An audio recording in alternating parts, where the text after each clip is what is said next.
নমস্কাৰ, মই জুবিন বাবাৰ ছোৱালী কাজলীয়ে কৈছোঁ।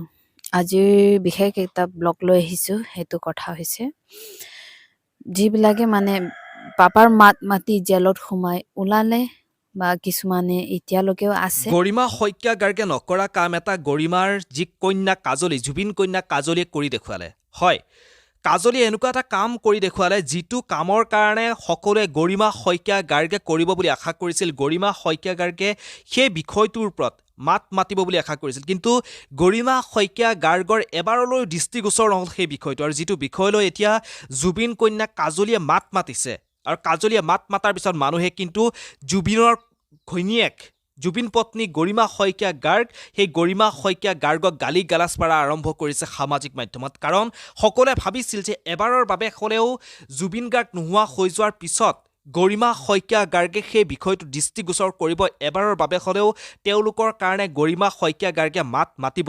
কিন্তু কি স্বাৰ্থৰ কাৰণে গৰিমা শইকীয়া গাৰ্গে তেওঁলোকৰ ওপৰত মাত মতা নাই, সেয়াও বৰ্তমান সময়ত কিন্তু ডাঙৰ এটা প্ৰশ্ন হৈ পৰিছে। আচলতে কিবা স্বাৰ্থৰ লোভত গৰিমা শইকীয়া গাৰ্গে এই বিষয়টোৰ পৰা আঁতৰি আছে নেকি, তেনেধৰণৰ প্ৰশ্নবোৰ কিন্তু বৰ্তমান সময়ত বহুতৰ মনতে সেই প্ৰশ্নবোৰ উদয় হৈছে। কাৰণ আমি দেখিবলৈ পাইছোঁ জুবিন গাৰ্গ নোহোৱা হৈ যোৱাৰ পিছতেই যেতিয়া জুবিন গাৰ্গৰ ন্যায়ৰ কাৰণে বহুতেই মাত মাতিছিল, তেতিয়াই আৰক্ষীয়ে গ্ৰেপ্তাৰ কৰিছিল কেইজনমান বিশেষ মানুহক। সেইকেইটাই হৈছিল ভিক্টৰ দাস, বীৰ লাচিত সেনা অসমৰ, বিকাশ অসম, লগতে অজয় ফুকন। তেওঁলোকৰ ভুল এটাই আছিল, সেয়া হৈছে জুবিন গাৰ্গৰ ন্যায়ৰ পক্ষত তেওঁলোকে মাত মাতিছিল। আৰু তেতিয়াই যেতিয়া জুবিন গাৰ্গ নোহোৱা হৈছিল, সকলোৱে জুবিন গাৰ্গৰ ন্যায়ৰ কাৰণে মাত মাতিছিল, একজন উজান উঠিছিল। আৰু যেতিয়াই এওঁলোকক গ্ৰেপ্তাৰ কৰা হ'ল, তাৰ পাছতে যেন সেই ঢৌটো ক্ৰমান্বয়ে যেন কমি আহিল। কিছু মানুহে যেন জুবিন গাৰ্গৰ ন্যায়ৰ পক্ষত তেনেকৈ মুকলিমূৰীয়াকৈ ক'ৰবাত মাত মাতিব যেন ভয় কৰা হ'ল। কাৰণ কি ঠিক, তেওঁলোকেও যদি জেলত থাকিবলগীয়া হয়, জেলত যদি তেওঁলোকেও সময় পাৰ কৰিবলগীয়া হয়, সেই ভয়তে বহুতে মুকলিকৈ মাত মতা আৰম্ভ কৰিলে। সামাজিক মাধ্যমতে বহুতে জুবিন গাৰ্গৰ ন্যায়ৰ কাৰণে লিখা আৰম্ভ কৰিলে। কিন্তু ইমান দিন পাৰ হৈ গ'ল, 4টা মাহ পাৰ হৈ গ'ল, এবাৰৰ বাবে হ'লেও জুবিনৰ পত্নী গৰিমা শইকীয়া গাৰ্গে এওঁলোকৰ পক্ষত এবাৰৰ বাবে মাত নামাতিলে। এবাৰৰ বাবে হ'লেও চৰকাৰক ৰিকুৱেষ্ট নকৰিলে গৰিমা শইকীয়া গাৰ্গে যে ভিক্টৰ দাস, বিকাশ অসম তেওঁলোকক যে মুক্তি দিব লাগে, জেলৰ পৰা যে তেওঁলোকক উলিয়াই দিব লাগে, এবাৰৰ বাবে হ'লেও মাত নামাতিলে।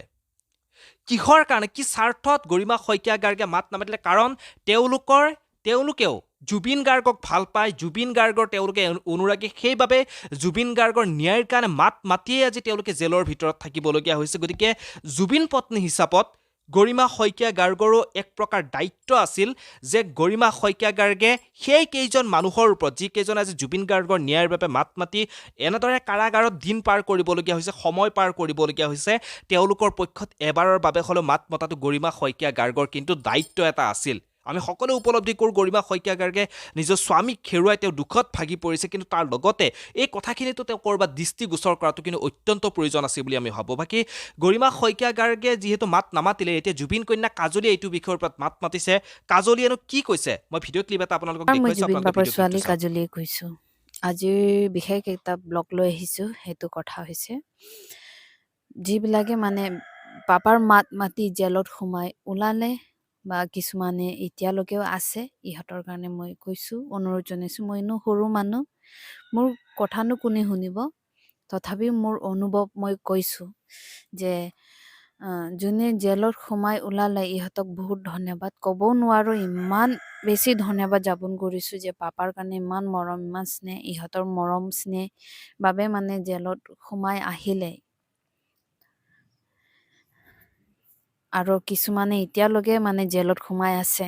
ইহঁতক মনেদি প্ৰাণেদি ইচ্ছা কৰোঁ ইহঁতকো যদি অতি সোনকালে যিমান পাৰে ৰেহাই কৰি দিব পাৰিলে বহুত ভাল পাম, বহুত সুখী হ'ম। এটা অনুৰোধ যাচিছোঁ।